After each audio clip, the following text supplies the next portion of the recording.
ఓం శ్రుతిస్మృతి ఆలయం కరుణాలయం నమామి భగవత్పాదశంకరం లోకశంకరం. ఓం నమస్తస్మై భగవతే అర్హతే సమ్యక్ సంబుద్ధాయ.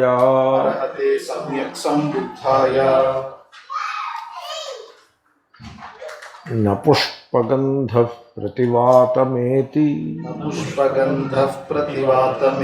నైవా గురోశ్చందనమల్లికాదేః సతాం తు గంధః ప్రతివాతమేతి సర్వాదిశః సత్పురుషః ప్రవాతి. వీటిలో దృష్టాంతాలు ఇంతకుముందు మనం సాహిత్యంలో రామాయణము భారతము ఇత్యాది ఉద్గ్రంథములలో చూడని కొన్ని దృష్టాంతాలు ఇక్కడ మనకి సడన్గా ధమ్మపదంలో కనపడుతున్నాయి. అలాంటిది ఇదొకటి. ఆయన అంటాడు, పుష్పము యొక్క సుగంధము ఎదురుగాలికి ఎక్కదు, వాలుగాలికి పోతుంది తప్ప ఎదురుగాలికి ఎక్కదు. ఇప్పుడు ఇలా గాలి వేస్తుంది అనుకోండి, సుగంధం ఇటుపోతుంది తప్ప అటు వెళ్ళదు. వాయువుకి గంధవహ అని పేరు. అంటే గంధమును మోసుకుపోవాడు. వాయువు మోసుకుపోవాలి. వాయువు అటు నుంచి ఇటు వెళ్తుంటే గంధం అటెందుకు వెళ్తుంది, అటు వెళ్ళదు ఇంకా. ఎందుకంటే వాయువే మోసుకెళ్ళాలి. వాయువు వెళ్ళకపోతే గంధం వెళ్ళదు. ఓకే, అది పువ్వుల యొక్క సుగంధము పరిస్థితి మనకు ఆ విధంగా తెలుస్తూ ఉంటుంది.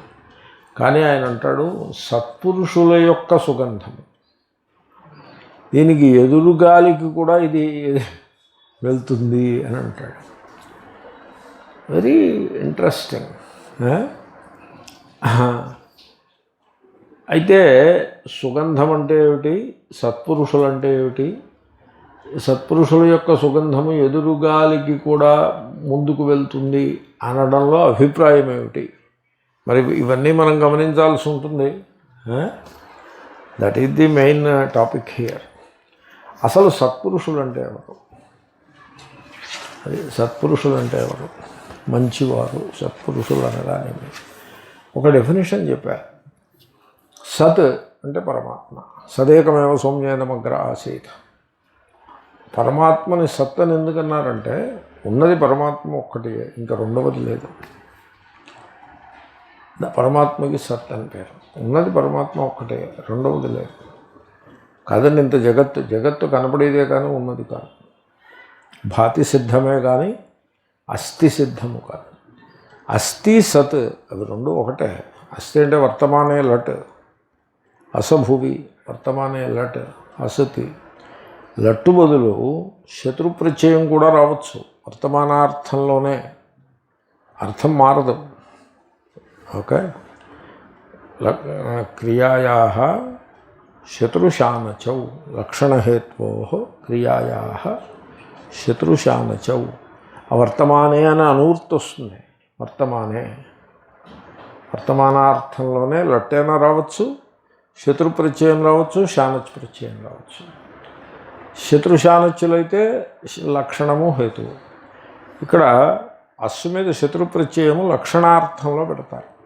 ఓకే, పెడితే అస్ అత్ అని ఉంటుంది. శత్రు ప్రత్యయంలో శవర్ణం లోపిస్తుంది, రూ లోపిస్తుంది, ఇంకా అత్తు మిగులుతుంది. ఓకే, ఆ శవర్ణానికి ప్రయోజనం ఉంటుంది, అది సార్వధాతుకం అవుతుంది. తింషిత్ సార్వధాతుకం ఇత్యాది. కాబట్టి అస్ అత్ అని ఉంటుంది. అస్తేహ అల్లోప, ఆ అసుధాతువుకి అకారం లోపిస్తుంది సార్వధాతుక ప్రత్యయం పరంగా ఉన్నప్పుడు. సత్ అవుతుంది, అకారం కూడా అస్ అత్ సత్ అవుతుంది. కాబట్టి అస్థి అంటే ఎంత అర్థమో సత్ అన్న అంతే అర్థం. ఈ గ్రామర్ అంతా ఎందుకు చెప్పానంటే, అస్థి అంటే ఎంత అర్థమో సత్ అంటే అంతే అర్థము అని మీకు అనే పాయింట్ని ఎంఫసైజ్ చేయడం కోసం చెప్పాను. అస్థి అంటే ఉన్నది, సత్ అంటే ఉన్నది. పరమాత్మకి సత్ అని పేరు. ఈ విషయాన్ని అర్థం చేసుకోవాలంటే మీరు పరమాత్మ గురించి మీకున్న ఐడియాసు, నోషన్సు, నామరూప బుద్ధి అదంతా కండిషన్ అయిపోయి ఉంటుంది పరమాత్మ గురించి. పురాణిక్ కండిషన్ సామాన్యమైన కండిషన్ కాదు అది. ఆ కండిషనింగ్ అంతనీ మీరు పక్కన పెట్టగలిగితే అప్పుడు మీకు పరమాత్మ అంటే సత్ అనేది అర్థమయ్యే అవకాశం ఉన్నది. తర్వాత శంకరులు ఇంకో మాట అంటారు, సదేవ సత్యం, ఏది ఉన్నదియో అదియే యథార్థము. ఉన్నది ఘటమై ఉన్నది రజ్జువైతే సర్పం యథార్థం ఎలా అవుతుంది? ఉన్నది రజ్జువైతే రజ్జువే యథార్థం అవుతుంది. ఏది ఉన్నదియో అదియే సత్యము. సత్ అంటే ఉన్నది. ఆ ఉన్నదానిని తెలియుటలో సత్యశబ్ద ప్రయోగాన్ని చేస్తారు. ఆ తెలియుట అనే అంశము అదనంగా జాయిన్ అయితే సత్యం అవుతుంది. కాబట్టి ఏది ఉన్నదియో అది ఏ సత్యము అంటే ఉన్నదానిని తెలుసుకునుటయే సత్యమవుతుంది. కాబట్టి సతియే సత్యము, సదేవ సత్యం. కాబట్టి ఉపనిషత్తులలో ఛాందోగ్యంలో సత్కి, తైత్రీయంలో సత్యమునకు తేడా ఏమీ లేదు. అదియే బ్రహ్మ. దానికి బ్రహ్మ అనే పేరు ఎందుకు పెట్టారు? బ్రహ్మ అంటే మన వాళ్ళు అదేదో ఒక పెద్ద ఎంటిటీని ఒక పెద్ద ఐకన్ లాగా భావన చేస్తారు. It is not like that. Brahma is not an icon. Icon అంటే పరిచ్ఛిన్నం అయిపోదండి. So it is different from everything else అవుతుంది కదా. బ్రహ్మ అంటే it is not pointing towards an entity. That word is not pointing towards an entity. At least సత్యం అన్నప్పుడు, సత్ అన్నప్పుడు the words are pointing towards what is real, that which is real అనే సెన్స్లో సత్ సత్యం అనే పదములు they are indicating in that direction. Versus Brahma అంటే it is not even doing that. Brahma అంటే స్పేస్లెస్ అని అర్థం. బృహత్, బృహధాతువు నుంచి వస్తుంది బ్రహ్మ అనే ధాతువు. అంటే స్పేస్ కేటగిరీకి అతీతమైనది Brahma. That which is spaceless అని అర్థం. అక్కడ it is not pointing out to what is real. It is helping you to know what real is not. Real is not spaceless. Space and time are together, therefore real is not timeless. అంతే బ్రహ్మ అంటే. కాబట్టి బ్రహ్మని బ్రహ్మ పదార్థమును కూడా పదప్రయోగం చేస్తూ ఉంటారు పండితులు. మీరు పదార్థము అనే పదప్రయోగం చేస్తే అదే సప్త పదార్థ కంఠస్థం పెట్టుకొచ్చిన వాళ్ళగా లేడు. ఆ కేటగిరీ అదే కేటగిరీ. సప్త పదార్థ వీళ్ళంతా కంఠస్థాలు పెట్టడానికి అలవాటు పడున్నారు. ప్రతిదీ కంఠస్థం పెట్టేయడం, that is considered A qualification. ఒకసారి వేదాంత సభ అయింది. ఆ సభలో ఒక ఆయన వచ్చారు. అదేదో మీమాంస మీద ఆయన ఏదో మాట్లాడడం. ఆయన సంస్కృతంలోనే మాట్లాడాలి, ఆయన అలాగే మాట్లాడుతున్నారు. ఒక కాగితం పెట్టుకుని చూసుకుని మాట్లాడుతున్నారు. ఇంకొక ఆయన మీరు పుస్తకం చూసి కాగితం చూసి మాట్లాడతారేమిటి, పుస్తకం చూసి మాట్లాడతారేమిటి, చూడకుండా మాట్లాడాలి ఈ సభలో అన్నారు. అంటే ఆయన అన్నారు, నేను చూడకుండా మాట్లాడలేనండో, నేను చూసి మాట్లాడతాను, మీరు ఇష్టమైతే మాట్లాడమంటే మాట్లాడతాను, లేకపోతే లేదు అని అన్నారు. అంటే అప్పుడు ఆర్గనైజర్స్ అక్కర్లేదండి మీరు మాట్లాడండి దయచేసి అని రెండో ఆయన్ని, ఈ అహంకారం ఆయన్ని కొంచెం ఆపి ఆయన్ని మాట్లాడమన్నారు. ఆయన బాగానే చెప్పారు, ఆయన చక్కగా మాట్లాడారు, ఏమీ తప్పుగా ఏం మాట్లాడలేదు, చక్కగానే మాట్లాడారు. కాగితం చూసుకోవడం, కాగితం చూసుకోవచ్చుగా. డిక్షనరీలు బట్టి అలవాటు. అమర నిఘంటువు బట్టి పట్టడం, అమర నిత్యరా దేవాహ అని బట్టి పట్టడం. ఎందుకది?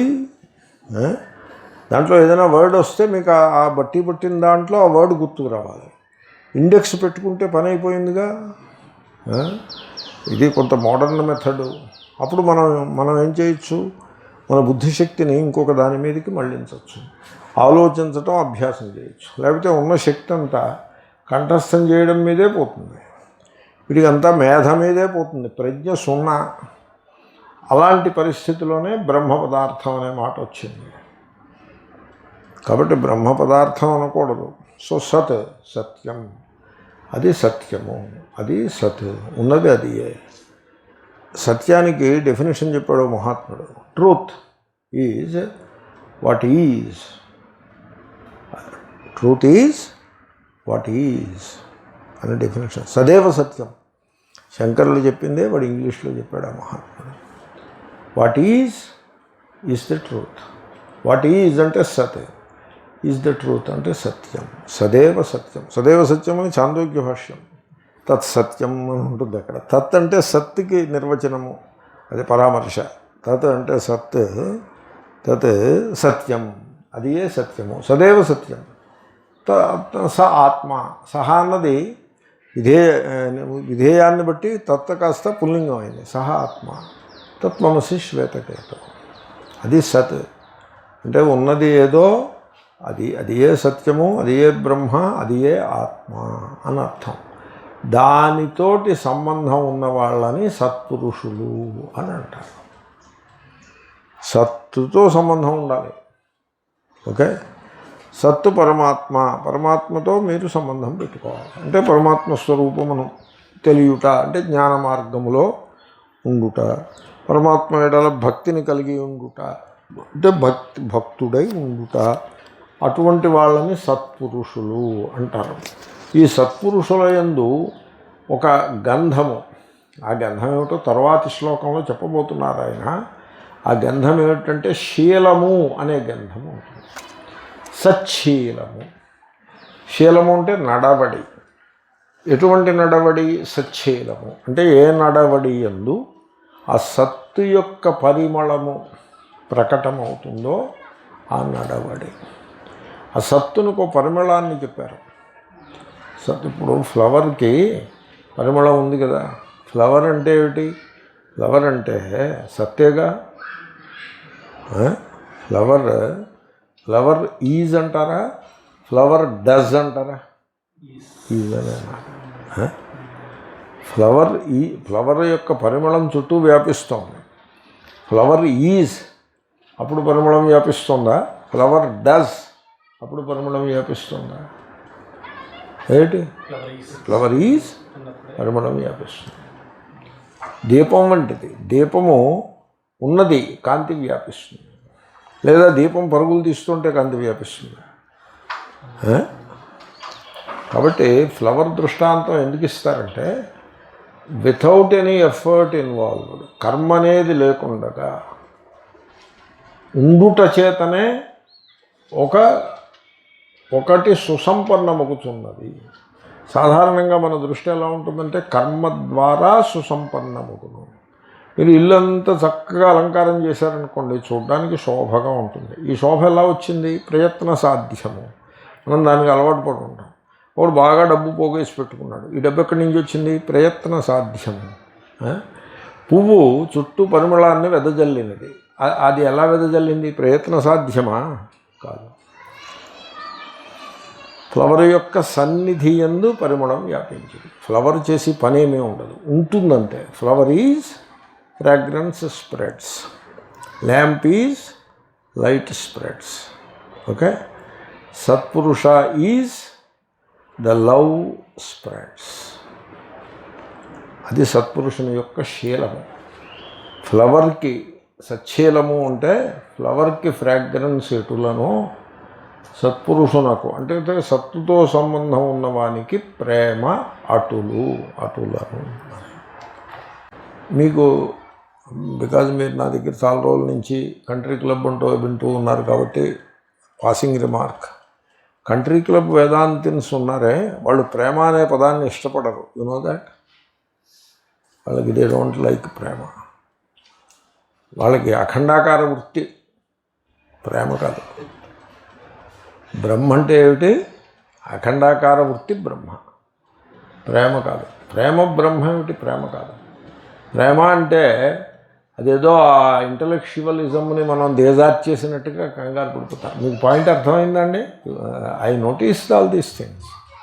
అంటే ఆ ఇంటలెక్చువలిజం ఉంది చూసారా, దాన్ని చేసినట్టు అయిపోతుంది. ఈ ప్రేమ అంటే వీళ్ళు ఈ భజనలు చేసుకునే వాళ్ళు మాట్లాడే మాటదే, అది we don't talk about it అన్నట్టుగా. ఒకళ్ళు నన్ను సత్సంగంలో ప్రశ్న అడిగారు. హృషికేశ్లో చాలామంది కంట్రీ క్లబ్ వేదాంతన్స్ మీకు హృషికేశ్లో ఎగతగులుతూ ఉంటారు. అలాంటి చోటుకి వెళ్తే కనపడతారు. ఇక్కడ కూర్చుంటే మీకు వేదాంత ఎవడు కనపడతాడు? మొత్తం పద్మారావు నగర్లో మొన్నగాండి నేనే. మీకు వేదాంతులు కనపడాలంటే హృషికేశ్ వెళ్తే దొరుకుతారు. అక్కడ అన్ని రకాల వేదాంతులు, టాప్ క్లాస్ వేదాంతులు కనపడతారు. ఈ కంట్రీ క్లబ్ వాళ్ళు ఉంటారు, అందరూ ఉంటారు. ఈ కంట్రీ క్లబ్ వాళ్ళు నన్ను ప్రశ్న అడిగారు, అంటే సత్సంగంలో అడిగారు. క్లాసులో నేను ప్రేమ గురించి ఇప్పుడు చెప్పినట్టుగానే చెప్పాను. ఈ ప్రేమ అనేది మీరు ఆత్మ అంటున్నారు, ఎక్కడైనా ఉపనిషత్తులలో ప్రమాణం చూపించగలరా అని అడిగారు ప్రశ్న. నేను అన్నాను, ఏమయ్యా మహాత్ముల అనుభవం నీకు సరిపడదా? మళ్ళీ నీకు ఏదైనా పుస్తకంలో కొటేషన్ ఇవ్వాలా? మహాత్ములు రామకృష్ణ పరమహంస, వివేకానంద స్వామి, రమణ మహర్షి వీళ్ళందరూ కూడా తమ అనుభవాన్ని ఉటంకిస్తూ ప్రేమయే దైవము అని చెప్పినారు. అది చాలదా? నువ్వు ప్రేమస్వరూపుడుగా నిలిచి అదే దైవము అని అనుభవానికి తెచ్చుకో, సరిపడుతుంది. నీకు ప్రమాణం ఏం చేస్తావు?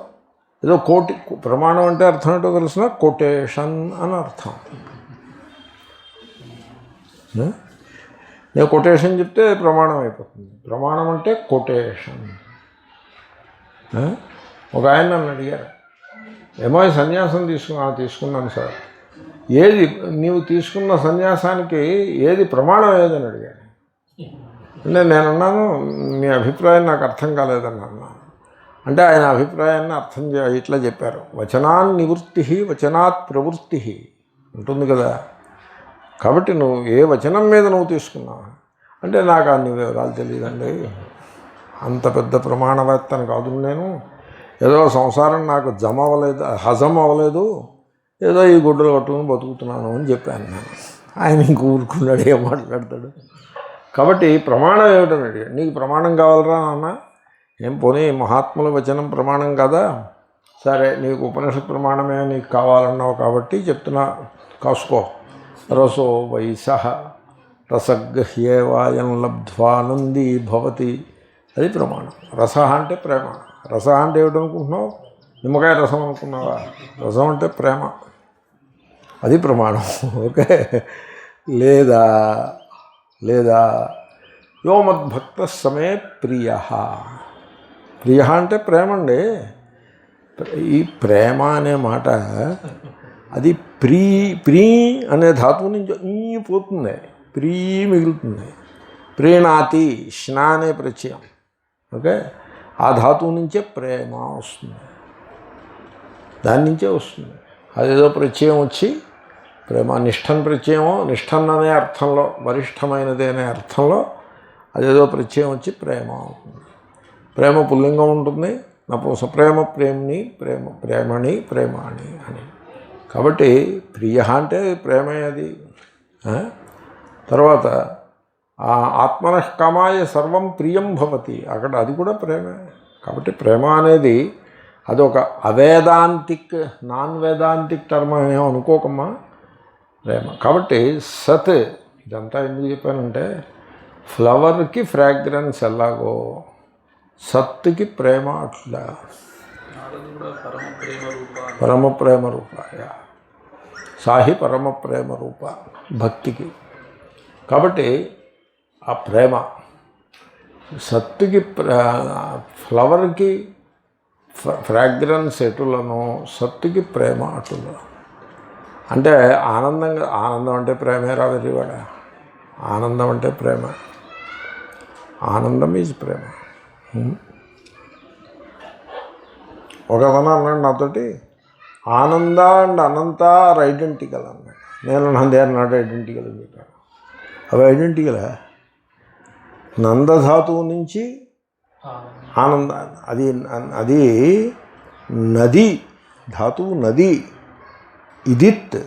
ఇదితో నుమ్ ధాతో, ఇదిత్తైన ధాతువుకు నుమ్ వస్తుంది. నుమ్ అంటే మిదచోంత్యాత్ పరహ, మిత్తు కనుక ఆఖరి అచ్చు పక్కన వస్తుంది, నందయింది.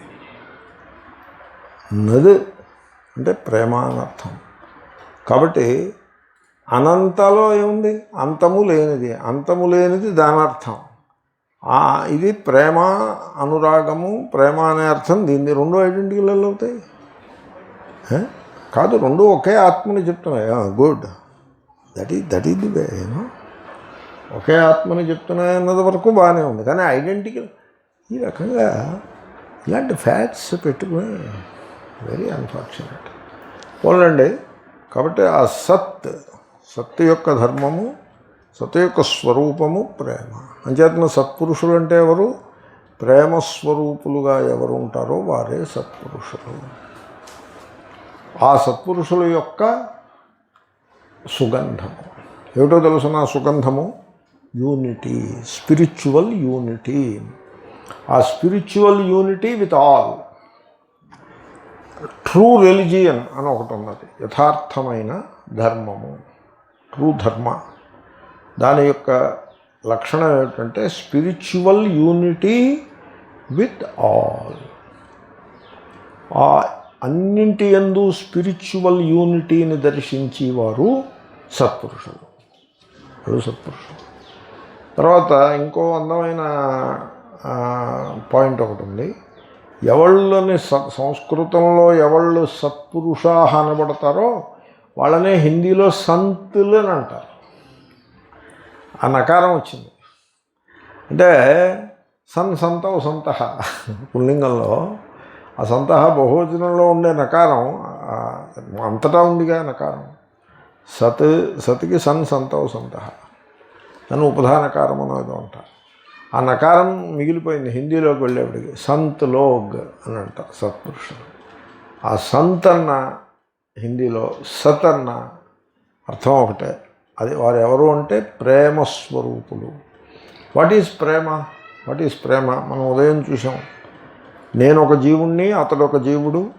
ఈ క్షణంలో ఆ జీవుడు దుఃఖపడుతున్నాడు, నేను ఆ జీవుడి ఎడల నాకు ఒక సద్భావం కలిగినది అంటే దాన్ని దయా, కంపాషన్ అంటారు.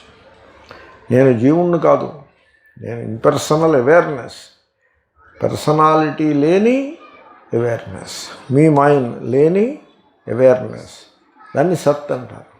నాకు సర్వము ఆత్మరూపంగా భాషిస్తుంది అని దాన్ని స్పిరిచువల్ యూనిటీ అని అంటారు.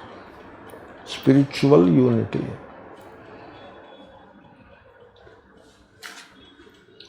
విగ్రహారాధన గురించి స్వామి రామతీర్థ ఒక అత్యంత విలక్షణమైన ప్రతిపాదన ఒకటి చెప్పినాడు. ఆయన ఏమన్నాడంటే ఫార్మ్స్ అన్నిటి యందు ఆ సత్తు గలదు. ఘట అంటే ఘట అస్తి, పట అంటే పట అస్తి, కుడ్య అంటే కుడ్య అస్తి. అన్ని ఫార్మ్స్ యందు సత్తు గలదు. సత్తు లేని ఫార్మ్ ఉండదు. సత్తు లేని ఫార్మ్. కుందేటి కొమ్ముకి ఏ ఫారం ఉంది? కుందేటి కొమ్ము ఎలా ఉంటుంది? గుండ్రంగా ఉంటుందా, పొడుగ్గా ఉంటుందా? దానికి ఫారం ఉండదు. ఎందుకని? సత్తు లేదు కనుక. అసత్తుకి ఫారం ఉండదు, సత్తుకే ఫారం ఉంటుంది. పంజాపుత్రుడు పొడుగ్గా ఉంటాడా, పొట్టిగా ఉంటాడా? ఫారం ఉండదు, ఎందుకంటే అసత్తు కనుక. కాబట్టి సత్తు అండర్లయింగ్ సత్తు ఉన్న చోటే ఫారం ఉంటుంది. ఈ జగత్తంతా కూడా నామరూపాత్మకముగా అసత్యము, అండర్లయింగ్ సత్తుగా సత్యము. అక్కడే అసత్యం ఉంటుంది, అక్కడే సత్యం ఉంటుంది. అక్కడే నీడ, అక్కడే మనిషి ఉంటారు. నీడ ఉన్న చోటే మనిషి ఉంటారు. నీడ పక్క ఊళ్ళోనూ, మనిషి ఊళ్ళోనూ ఉండరు. కాబట్టి నామరూపాత్మకంగా ఈ జగత్తు మిథ్య, అసత్యం. అండర్లయింగ్ సత్తుగా సత్యం. That is the spiritual unity.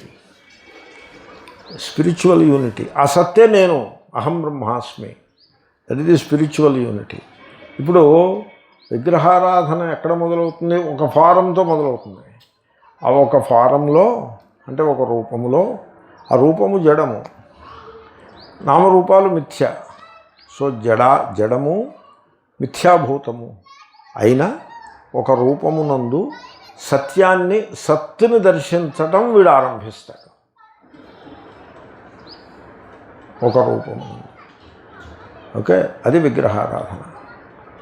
అయితే ఇట్ హ్యాస్ టు ప్రోగ్రెస్. ఎలాగా? ఒక రూపమునందు, ఒక జడమునందు సత్తును దర్శించటం. ఎందుకంటే అన్ని రూపముల యందు, అన్ని జడముల యందు, జడాత్మకమైన నామరూపాత్మకమైన జగత్తునందు సత్తును దర్శించుట కొరకు, అందుకోసం వచ్చింది విగ్రహారాధన అని చెప్పాడు ఆయన.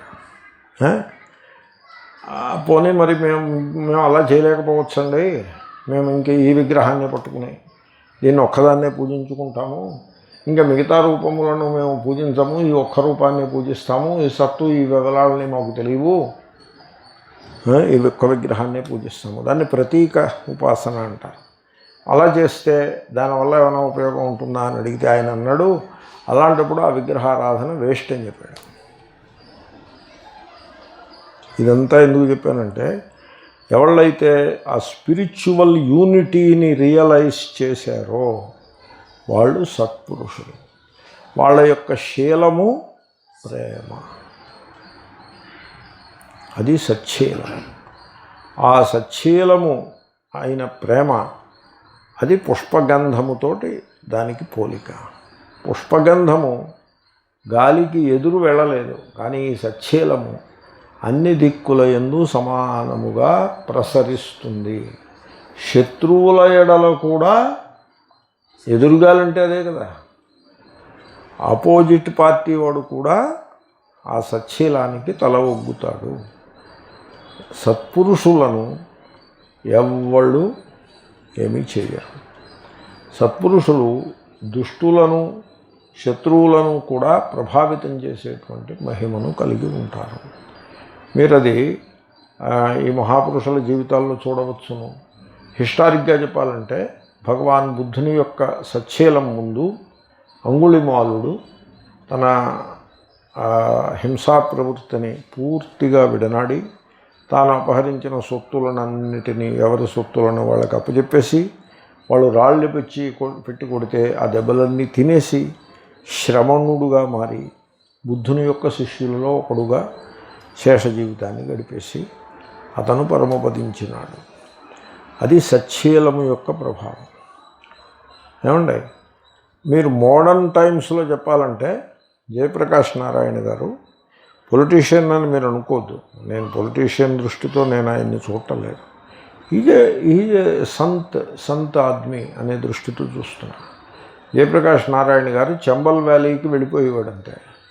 పోలీసులు పెద్ద పార్టీ కింద వెళ్ళాల్సి, ఒక 20 మందో 50 మందో పోలీసులు గన్స్ అవి పెట్టుకుని వెళ్ళేవారు. ఒక్క పోలీసు ఒక్కడో వెళ్ళడానికి ధైర్యం చాలదు. ప్రజలు ఎవళ్ళు అటువైపు వెళ్ళేవారు కాదు. ఆయన భుజం మీద కండువా వేసుకుని నడుచుకుంటూ వెళ్ళిపోయి ఆ చంబల్ వ్యాలీలో ఉన్నటువంటి బందిపోటు దొంగలను అందరినీ కలుసుకుని వాళ్ళతోటి ఛాయ్ తాగి, వాళ్ళు పెట్టిన చపాతీ మింగి, వాళ్ళు ఇచ్చినటువంటి చోట పడుకుని వాళ్ళతో ఉండి వాళ్ళందరికీ పాఠాలు చెప్పి వాళ్ళ చెవిలో ఇల్లు కట్టుకుని పోరి వాళ్ళందరినీ తీసుకొచ్చి లక్నో తీసుకొచ్చి పోలీసు స్టేషన్ ముందు లొంగిపోయిట్లా చేశాడు. సత్పురుషుని యొక్క శీలము ప్రేమ ముందు ఎదురు ఏమీ ఉండదు. ఎదురుగా శత్రుభావంతో ఆరంభమైన అది లొంగిపోతుంది, అది వీగిపోతుంది. వేరే అది సుగంధము ఎదురుగాలికి ఎక్కదు. సత్పురుషుల యొక్క శీలము, వారి యొక్క ప్రేమ ఎదురుగాలికి కూడా అది ముందుకు పోతూ ఉంటుంది. అది ఇక్కడ ఈ శ్లోకాల్లో ఉన్నటువంటి అభిప్రాయం. సో హృదయము పవిత్రముగా ఉన్నవాళ్ళు సత్పురుషులు.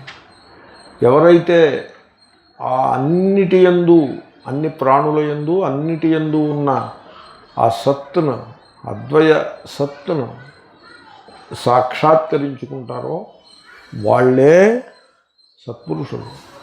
సత్పురుషులు వాళ్ళకి శత్రువులు అంటూ ఎవరు ఉండరు. శత్రువులు ఉండరు, వ్యతిరేకులు ఉండరు, ఆపోజిట్ పార్టీ వాళ్ళు ఉండరు, తమకు ప్రతికూలురు. ఇవన్నీ కూడా శత్రుత్వంలోనే వివిధ షేడ్స్. ప్రతికూలురు అనేవాళ్ళు కూడా ఎవళ్ళు ఉండరు. అందరి యందు, అన్నింటి యందు ఒకే పరమాత్మతత్వమును దర్శిస్తూ ఉంటారు. అంచేతనే సత్పురుషులకు కోపము, ద్వేషము, అసూయ, అహంకారము, పగ, ప్రతీకార ఇచ్ఛ ఇలాంటివి ఏమీ ఉండవు. అందరినీ శత్రువు మిత్రుడు అనే తేడా లేకుండా, అందరినీ ఉపకారి అపకారి అనే తేడా లేకుండా అందరినీ ఆత్మరూపంగా ప్రేమించే వాళ్ళు సత్పురుషులు. వాళ్ళ యొక్క శీలము, వారి ప్రేమ, దానికి ఎదురు అంటూ ఏది ఉండదు. అది ఆ శ్లోకాలు, 2 శ్లోకాలు. వాటిని మనం సెటిల్ చేద్దాం. పదచ్ఛేదం. నా పుష్పగంధ ప్రతివాతం ఏతి నా ఏవా అగురో చందనమల్లికాదే సతాం తూ గంధ ప్రతివాతం ఏతి సర్వాః దిశః సత్పురుషః ప్రవాతి. పుష్పగంధ పువ్వుల పరిమళము ప్రతివాతం గాలికెదురుగా నా ఏతి ఎక్కదు. అగురోహ అగురు యొక్క గంధము, ఆ గంధ అనే మాట పెట్టుకోవాలి. చందనమల్లికాదే చందనము మల్లె పువ్వులు మొదలైన వాటి యొక్క గంధము ప్రతివాతం న ఏతి ఎదురుగాలికి ఎక్కదు. తూ దీనికి భిన్నముగా సతాం సత్పురుషుల యొక్క గంధ పరిమళము అనగా శీలము. అది తర్వాత శ్లోకంలో వస్తుంది శీలగంధ అని. ఇక్కడ ఊరికే గంధ అంటాడు, అదేమిటో తర్వాత శ్లోకంలో ఆయనే వివరిస్తాడు. అనగా ప్రేమ. ప్రతివాతం ఎదురుగాలికి కూడా, అనగా ఎదుటివాడు శత్రువు అయినప్పటికీ ఏతి ముందుకు ప్రసరించును. అంటే సత్పురుషుల యొక్క ప్రేమ అలా ప్రసరిస్తూ ఉంటుంది. ఎందుకంటే సత్పురుషులు అందరి యందు పరమాత్మను దర్శిస్తారు, ప్రతివాని యందు ఆ పరమాత్మను దర్శిస్తారు. అక్కడ ప్రభువు యందు పరమాత్మను దర్శిస్తారు, ఇక్కడ సేవకుని యందు పరమాత్మను దర్శిస్తారు. సత్పురుషులు అలా ఉంటారు. తర్వాత వికసించినటువంటి పుష్పముల యందు పరమాత్మయే దర్శనమిస్తాడు.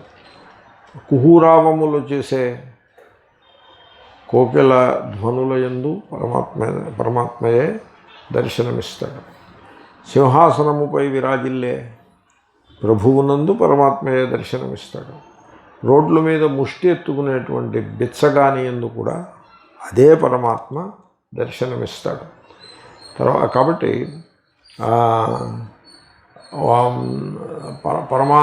ఒకచోట సంస్కృత మొదలైన ఉద్గ్రంథములను సాహిత్యమును పాఠం చెప్పేటువంటి ఆచార్యుని యందు వాళ్ళు పరమాత్మనే దర్శిస్తారు. సత్పురుషులు తాగి తందనాలు ఆడతారు చూడండి రోడ్ల మీద, వాళ్ళ యందు కూడా పరమాత్మనే దర్శిస్తారు. మహాత్ముని ముందుకి రాణిగారి పరిచారిక ఇద్దరూ వచ్చినప్పుడు వారి దృష్టిలో వారు, రాణిగారికి పరిచారిక ఎందు ఒక దృష్టి ఉంటుంది, మహాత్మ ఎందు ఇంకో దృష్టి ఉంటుంది. పరిచారికకి కూడా రాణిగారు అంటే ఒక ధోరణి ఉంటుంది, మహాత్ముని ఎడల ప్రేమభావంతో భక్తిభావంతో ఉంటారు.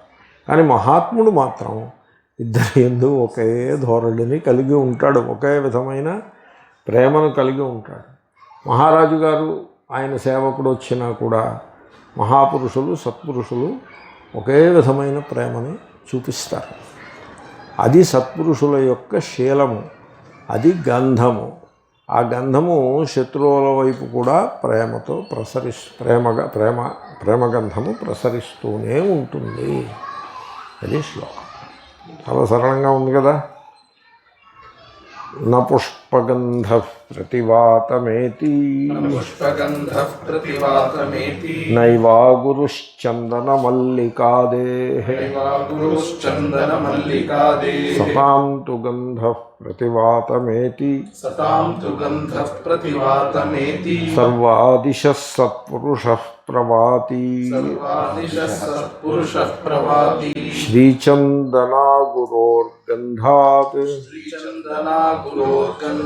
మల్లికోత్పలగంధతః అన్యేభ్యశ్చ సుగంధేభ్యః శీలగంధో హ్యనుత్తరః.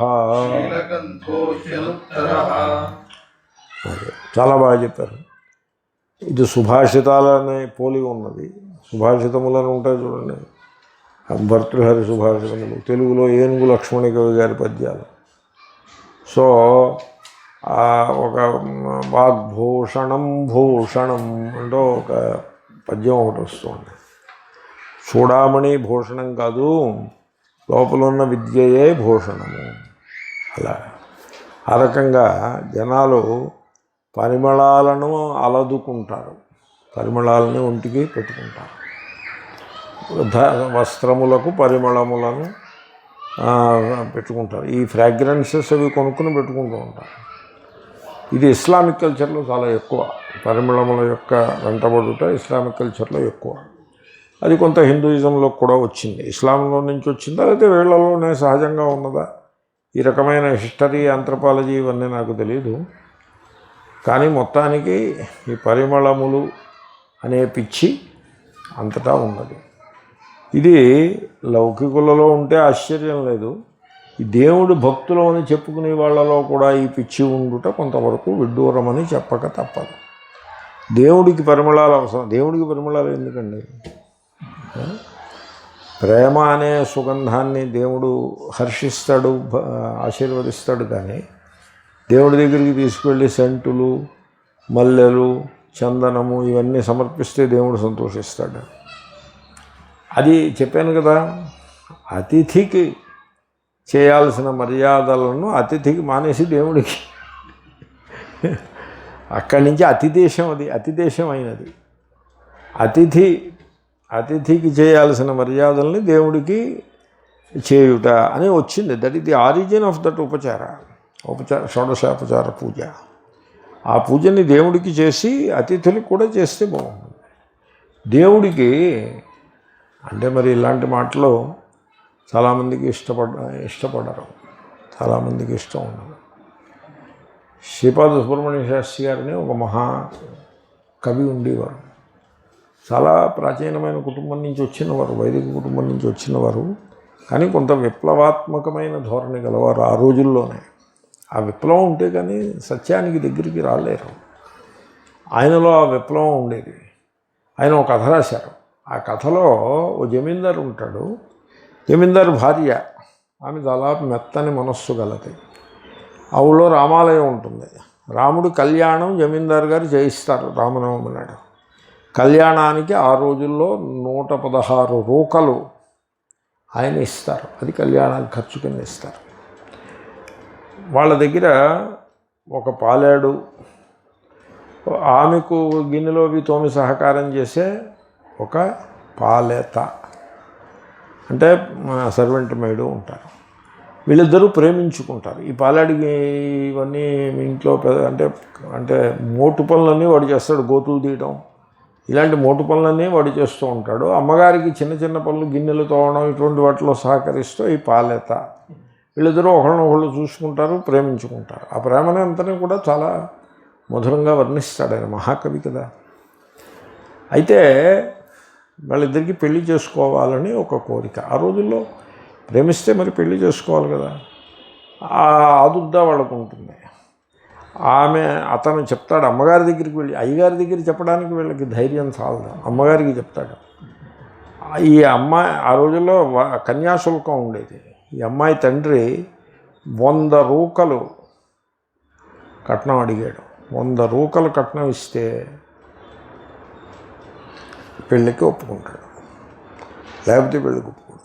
వీడి పాలాడు, వీడికి నెలకు ₹1/2 జీతం. వీడికి నెలకి భోజనం పెట్టి 2 పూట్ల ఉండడానికి పాక ఇచ్చి ఓవర్ అండ్ అబౌవ్ నెలకు ₹1/2 జీతం ఇచ్చేవాడు జమీందారు. అది పెద్ద జీతం అండి. భోజనం అంతా పోయిన తర్వాత అది ఇవ్వనక్కర్లేదు, అది కూడా ఇచ్చేవాడు. వీడి ₹1/2 జీతంతో ₹100 ఎప్పుడు పోగేస్తాడు? ₹100 ఏదో చుట్టకోదేనుకో ఖర్చు అయిపోతుంది. వీడికి పెళ్ళి ఎప్పుడు అవుతుంది ఈ అమ్మాయికి తోటి? మరి వాళ్ళు ప్రేమించుకున్నారు. ఆ అమ్మాయి తండ్రి ముండి పట్టు కూర్చున్నాడు. అప్పుడు ఈ పాలాడు వెళ్ళి అమ్మగారితో చెప్తారు. ఆ అమ్మాయిని పిలిచి అడుగుతుంది, ఏమే నువ్వు వాడిని ప్రేమిస్తున్నావా, వాడు నిన్ను ప్రేమిస్తున్నట్ట? నేను కూడా ప్రేమిస్తున్నాను, మరైతే పెళ్లి చేయించమంటావు, చేయించండి అంటుంది. అంటే అప్పుడు ఆవిడ ఏం చేస్తుందంటే, ఆయన ఈ జమీందారు గారు ఏదో పై ఊరికి దేనికో వెళ్ళి రామ కళ్యాణానికి ముందు రోజు అనుకోని విధంగా ఆయనకి ఎక్కడికో వెళ్ళి పని వస్తుంది. పని వస్తే ₹116 ఇచ్చి, ఇది రాముల వారి కళ్యాణానికి ఇయ్యి, వాళ్ళు వస్తారు అడగడానికి, ఆ టైంలో నేను ఊళ్ళో ఉండను అని ఆయన 116 ఇచ్చి వెళ్తాడు. ఆమె ఆ 116 రూపాయలు వీళ్ళకి ఇస్తుంది. దాంట్లో 100 రూపాయలు కన్యాశుల్కం, 16 రూపాయలు పెళ్లి ఖర్చులు, 116 రూపాయలు వీళ్ళకి ఇస్తుంది. దాని గురించి ఎంత చేయకండి. వీళ్ళ పెళ్ళి అవుతుంది. సరిగ్గా రామనవమి నాడే అవుతుంది వీళ్ళిద్దరి పెళ్ళి.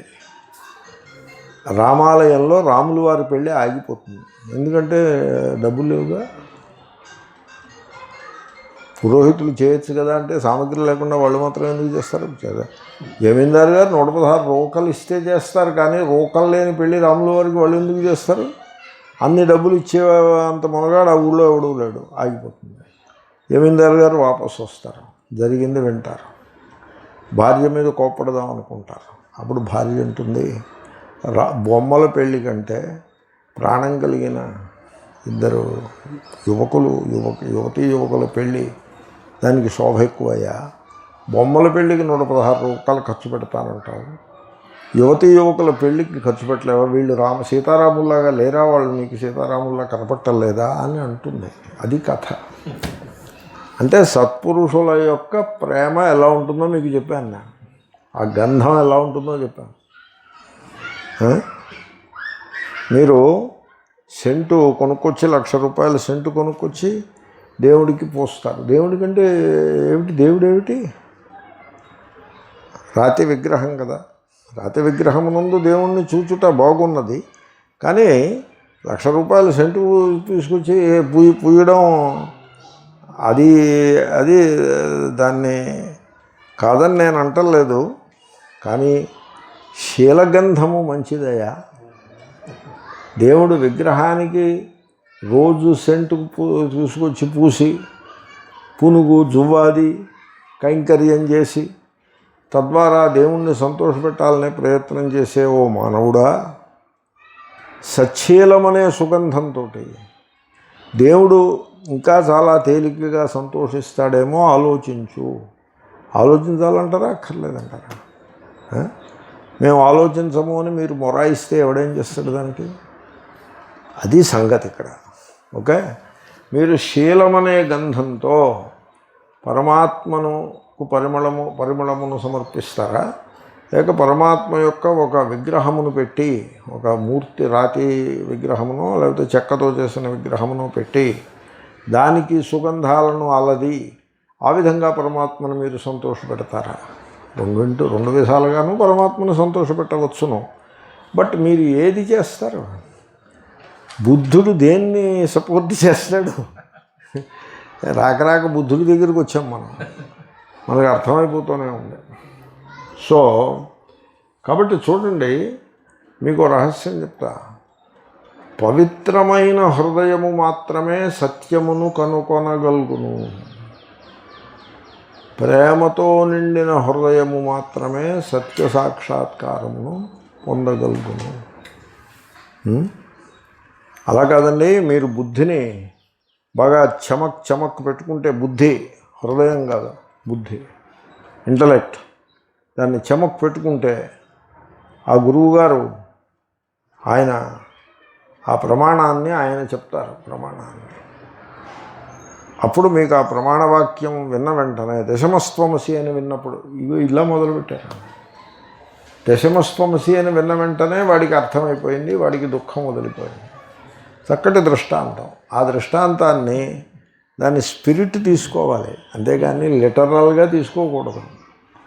దశమస్త్వమసి అని ఆయన అన్నాడు, వీడు విన్నాడు, అవును తెలిసింది నాకు తెలిసింది వాడికి, వెంటనే వాడి దుఃఖము తొలగినది. అదే దృష్టాంతం. ఆ దృష్టాంతం స్పిరిట్ తీసుకుంటారా, లెటర్ తీసుకుంటారా?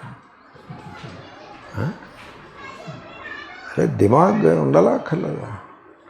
స్పిరిట్ తీసుకోవాలి, లెటర్ తీసుకోకూడదు.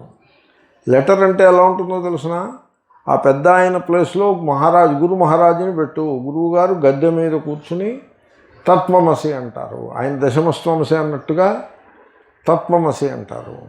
వీడికి తెలిసిపోయింది తానే దశముడను అని తెలిసిపోయింది. అలాగే వీడు ఆ విన్న వెంటనే అఖండాకార వృత్తి ఏర్పడి అహం బ్రహ్మాస్మి అని వీడికి తెలిసిపోతుంది. దృష్టాంతంలో వాడికి శోక నివారణ అయిపోతుంది. అలాగే అహం బ్రహ్మాస్మి అనే అఖండాకార వృత్తి ఏర్పడగానే శోక నివృత్తి వీడికి అయిపోతుంది. This is the literal. అలా లిటరల్గా తీసుకోకూడదు. లిటరల్గా తీసుకుని మనం ఏం చేసాము, అఖండాకార వృత్తి ప్రమాణము గురువు గారు. దీంట్లో అఖండాకార వృత్తి అది ఎక్కడుంది? గాలిలో ఎగురుతోంది ఏమైనా? అది లేదు, చుట్టుముట్టు లేదు. ప్రమాణం ఎక్కడుంది? అది చుట్టుముట్టు లేదు, పుస్తకాల్లో ఉంది ప్రమాణము. గురువుగారు మాత్రం ఎదుర్కొండగా గద్దె మీద బాగా కనపడుతున్నారు. గురువుగారిని సేవించుకుంటే ఇంకా మనం చేయగలిగింది అదే మిగిలింది. అఖండాకార వృత్తికి అవకాశం లేదు, ప్రమాణానికి అవకాశం లేదు. ప్రమాణం పుస్తకాల్లో ఉంది, చేసేది ఏదో చేసాం. ఇంకా మూడవది గురువు గారు. This is how the whole blessed thing went into a spin called gurudom. అర్థమైందండి మీకు దాని స్పిరిట్? ఆ దృష్టాంతాన్ని రాంగ్గా ఇంటర్ప్రిట్ చేసుకున్నారు, లిటరల్గా ఇంటర్ప్రిట్ చేసుకున్నారు. దాన్ని కరెక్ట్ ఇంటర్ప్రిటేషన్ ఏమిటంటే, గురువు చెప్తాడు, రే ఈ పెటీ మైండెడ్నెస్ పెట్టుకోకురా, నీ స్వరూపము పూర్ణము, నీవు నీ స్వరూపాన్ని తెలుసుకో, అందరినీ సమానంగా ఆత్మ రూపముగా ప్రేమించుము అని గురువుగారు బోధిస్తారు. అప్పుడు నీకు ఆ పరమాత్మ సాక్షాత్కారం అవుతుందమ్మా అని గురువుగారు బోధిస్తారు. బుద్ధ భగవానుడు అలా చెప్పాడురా, శ్రీకృష్ణుడు అలాగే చెప్పాడు, ఉపనిషత్తులు కూడా అలాగే చెప్తున్నాయి, తెలుసుకోమ్మా అని బోధిస్తాడు. అది అంత తేలిక కాదుగా ఆ వాసనల నుండి బయటపడ్డాం. గురువుగారు మార్గదర్శనం చేస్తారు, తన యొక్క ప్రవృత్తి చేత కూడా అనేక రూపములుగా గురువుగారు మార్గదర్శనం చేస్తారు. అప్పుడు వీడు ఆలోచించుకుంటాడు, ఆ శ్రవణ మనన నిధ్యాసనాలను చేసుకుంటాడు, ఆలోచించుకుంటాడు, హృదయాన్ని పవిత్రము చేసుకుంటాడు. ప్యూర్ హార్ట్ ఎప్పుడైతే ఉంటుందో అప్పుడు ఆ హార్ట్ సత్యమును తెలుసుకొనగలదు, సత్య సాక్షాత్కారమునకు అర్హము అగును. Pure heart, not a suppressed mind. Suppressed mind ఎందుకంటున్నాను? యోగశ్చిత్తవృత్తి నిరోధ అని మీరు కుంభకం అవి చేసేసి ఆ మైండ్ని అలాగా నొక్కి పెట్టేసి, ఇలా మోకాల కింద దేన్నో నొక్కి పెట్టినట్టుగా ఆ హఠయోగ ప్రక్రియ కింద ఆ మైండ్ని అలాగ నొక్కేసి సప్రెస్ చేసి పెట్టేస్తే ఆ మైండ్లో సత్య సాక్షాత్కారం అవుతుంది? అవ్వదు. ప్యూర్ హార్ట్లో అవుతుంది సత్య సాక్షాత్కారం, సప్రెస్డ్ హార్ట్లో అవ్వదు, డిస్టార్టెడ్ హార్ట్లో అవ్వదు. డిస్టార్టెడ్ హార్ట్ అంటే ఏమిటి? ఆ పుస్తకాల్లో ఉంది ఆత్మ, అఖండాకార వృత్తిలో ఉంది, ప్రమాణంలో ఉంది, ప్రమాణంలో లేదని శ్రీకృష్ణుడు చెప్తూ ఉంటాడు, అప్రమేయ ఆత్మ అంటూ ఉంటాడు. కాదు ప్రమాణంలో ఉందని మనం అంటూ ఉంటాం. ఈ రకంగా distorted heart, wrong messaging, deep rooted wrong message చాలా లోతుగా తీసుకుపోవటం. అలాగంటే డిస్టార్టెడ్ హార్ట్లో అంటే అందరి యందు పరమాత్మను దర్శించుట అనేది పక్కన పెట్టి ద్వైత బుద్ధి పెట్టుకుని, వ్యతిరేక బుద్ధి పెట్టుకుని, వీళ్ళు అనుకూలురు, వీళ్ళు ప్రతికూలురు, వీళ్ళు మిత్రులు, వీళ్ళు శత్రువులు అనే విభాగం చేసుకుంటూ అటువంటి డిస్టార్టెడ్ హార్ట్లో మీకు ఆత్మస్వరూప సాక్షాత్కారము కలుగదు. A heart that knows to love, a heart which is pure. Blessed are those who are pure in heart, for they come to know God అని క్రీస్తు మహాశయుడు అంటాడు. అటువంటి ప్రేమతత్వము తెలుసున్న వాళ్ళు మాత్రమే, అది శీలము. ఆ శీలము యొక్క గంధము, ఆ ప్రేమ గంధము, అది మాత్రమే మీకు సత్య సాక్షాత్కారాన్ని కలుగజేస్తుంది. ఓకే, అందామా? శ్రీచందనాగురో, శ్రీచందనము యొక్క, లేదా దాంట్లో ఇంకో అదో వెరైటీ, మళ్ళీ చందనం, శ్రీచందనం, రక్తచందనం, వీళ్ళ తస్సదియ, వీళ్ళు ఈ టెంపుల్ వాళ్ళు పెడతారు ఇవన్నీ. మనకేం తెలుస్తాయి? ధమ్మపదం పట్టుకుని పుస్తకం చూసుకునే వాడికి ఇవేమీ తెలియవు. మీకు ఎవరో తెలుసండి? శ్రీచందనం వేరు, చందనం అంటే వాళ్ళకి తెలుసు, ఏదో గంధం మొహాన్ని పెట్టుకోవచ్చు. శ్రీచందనం, మళ్ళీ అదేదో వెరైటీ అయి ఉంటుంది, దానికి శ్రీ పెట్టారంటే ఏదో ఉంటుంది అక్కడ. తర్వాత రక్తచందనం, ఎరుపు కావాలి. మీకు ఒక్కటే ప్రిన్సిపల్ చెప్తున్నా, ఎరుపు అన్నాడంటే దాల్మే కాలా హై. వై ఎరుపు? నేను ఒకసారి హృషికేశ్లోనే ఎక్కడో ఉన్నాను, ఏదో వేదాంత పాఠాలు చెప్తూ ఉన్నాను, అటుకేసి వెళ్ళాను. అలా నడిచి వెళ్తున్నా గంగా తీరాన్ని. అక్కడ ఎర్రటి అక్షతలు కనపడ్డాయి. అక్షతలు అంటే మనకు తెలిసి పచ్చగా ఉంటాయి తప్ప ఎర్రగా ఉండవు. నేను స్టన్ అయిపోయాను. అంటే నాకు అది it is an add thing అనమాట. ఏమిట్రా ఇక్కడ ఎర్రగా ఉన్నాయేటండి అక్షతలు అన్నాను. అంటే అన్నారు, వారు ఎర్రటి అక్షతలతో పూజ చేస్తారా? ఏం పూజ చేస్తున్నారు? ఏదో సమ్ కైండ్ ఆఫ్ తంత్ర పూజ ఏమి అని నేను అడిగేశాను. ఇంత ఆలోచించిన ఈ మాటలు వచ్చేసాయి. అవునండి అని వాడు అన్నారు. ఎరుపు అన్నాడంటే దాల్మే కాలా హై. నిమ్మకాయ కోసి కుంకం పెట్టాడంటే మీరు దూరంగా వెళ్ళిపోండి. మీరు you don't associate with those guys. గుమ్మడికాయ పగలగొట్టి కుంకుమ పెట్టాడంటే you don't touch that guy. ఒకసారి నేను చూసా, గుమ్మడికాయ పగలగొట్టాడు.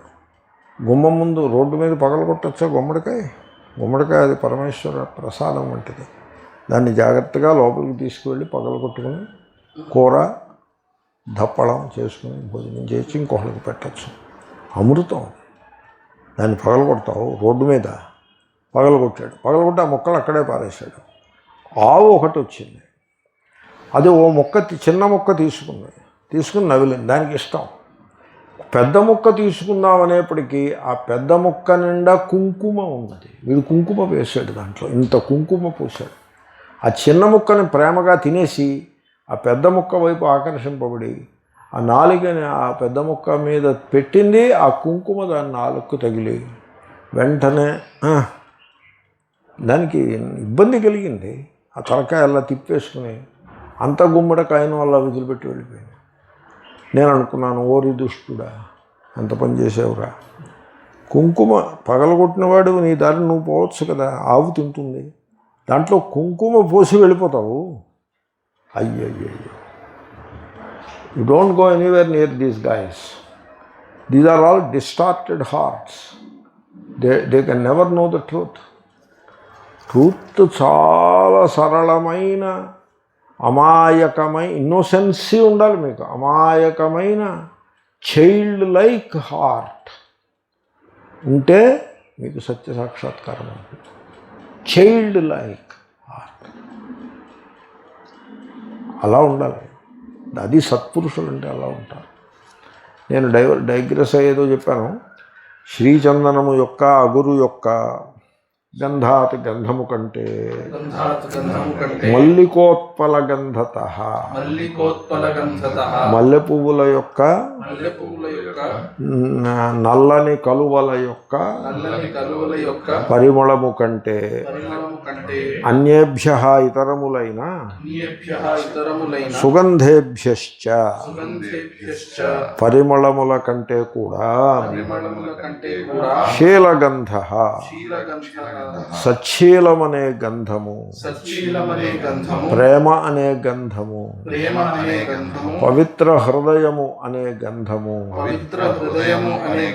హి నిశ్చయముగా అనుత్తర, దానిని మించినది మరి ఒకటి లేనిది. నైవిద్యతే ఉత్తర యస్మాత్ సహ, దానిని మించింది మరొకటి లేదు. కాబట్టి మీరు దేవుణ్ణి ఈ ఖరీదైన గంధములతోటి బుట్టలో వేసుకుందాం అనుకుంటున్నారా? మీరు ఈ ఎక్స్ప్రెషన్ ఎప్పుడైనా విన్నారా? రిచ్ మ్యాన్స్ గాడ్ అని ఎప్పుడైనా విన్నారా ఈ ఎక్స్ప్రెషన్? ఇలాంటి ఎక్స్ప్రెషన్ ఇంకొకటి ఉంది, రిచ్ మ్యాన్స్ వరల్డ్ అని ఒకటి ఉంది. రిచ్ మ్యాన్స్ వరల్డ్లో ఏముంటాయండి? రిచ్ మ్యాన్స్ వరల్డ్లో ఏముంటాయి? డామినో పిజ్జా, లేకపోయినట్లయితే 5 స్టార్ హోటల్, తర్వాత క్లబ్, తర్వాత ఖరీదైనటువంటి కార్లు, ఆడి ఇత్యాది ఖరీదైన కార్లు, ఖరీదైన భవంతులు, ఖరీదైనటువంటి భోగములు, ఖరీదైన వస్త్రములు, మైంత్రా ఇత్యాది ఖరీదైన వస్త్రములు, ఇలాంటివన్నీ ఉంటాయి రిచ్ మ్యాన్స్ వరల్డ్. అర్థమైందా? మీకు ఈ సంగతి తెలుసా? Rich man's world is a myth.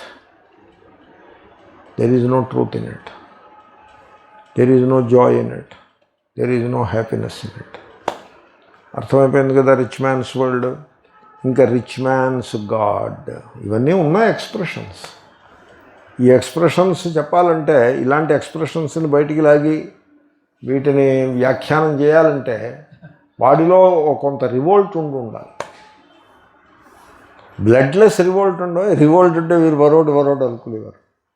ఒక ఇంటలెక్చువల్ ఒక రివోల్ట్ ఒకటి ఉండాలి. రివోల్ట్ లేని వాడికి ఈ ఎక్స్ప్రెషన్స్ ఉన్నాయని కూడా తెలియదు. రిచ్ మ్యాన్స్ గాడ్ అంటే ఎలా ఉంటాడో తెలిసిన? ఎంత ఖరీదైన పూజ చేస్తే దేవుడు అంత బాగా లొంగుతాడు. That is rich man's god. 10 రూపాయల పూజ ఒకటి చేస్తే రిచ్ మ్యాన్ ఏం చేస్తాడు? 1,00,000 రూపాయల పూజ చేస్తాడు, కళ్యాణం చేస్తాడు 2 లక్షలు ఖర్చు పెట్టి. తర్వాత రిచ్ మ్యాన్స్ గాడ్ ఖరీదైన ఆభరణములను, అంటే బంగారంతో వజ్ర వైడూర్యములతోటి చేసిన ఆభరణములను ధరిస్తాడు. ఎవరు? Rich man's god. Rich man's god ఖరీదైన రిచువల్స్కి సంతోషిస్తాడు. ఖరీదైన రిచువల్స్, ఖరీదైన ఆభరణములు ధరిస్తాడు. రిచ్ మ్యాన్స్ గాడ్ కాటన్ వస్త్రాలు కట్టుకుంటాడా, పట్టు వస్త్రాలు కట్టుకుంటాడా? చెప్పండి. మీ తెలివితేటలు ఏమిటో చూస్తాను, మీ జనరల్ నాలెడ్జ్ ఏమిటో చూస్తాను నేను.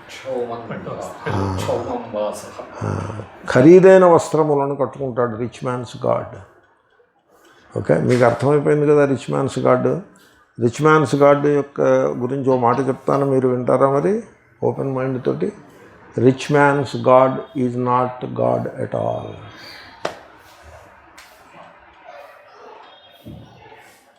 గాడ్ శుని చైవ శ్వపాకే చ పండితా సమదర్శిన.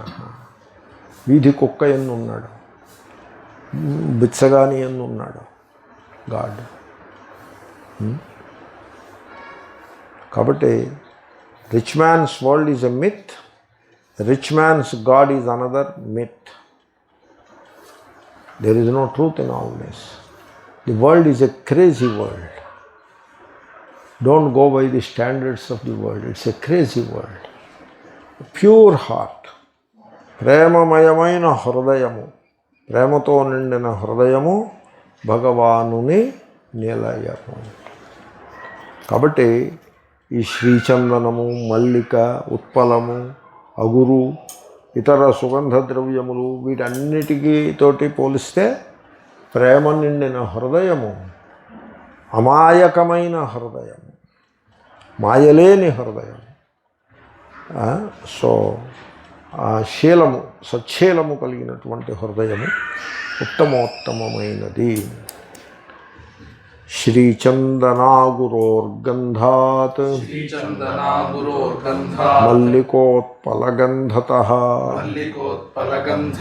అన్యేభ్యశ్చ సుగంధేభ్యః శీలగంధో హ్యనుత్తరః.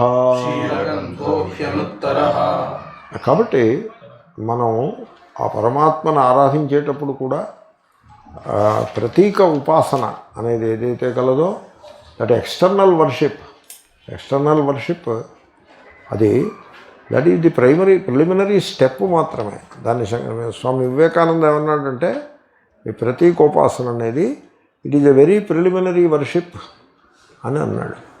అది it is a step, divine vision everywhere. సర్వమునందు పరమాత్మను దర్శించుటకు ఇది ఒక మొదటి అడుగు మాత్రమే.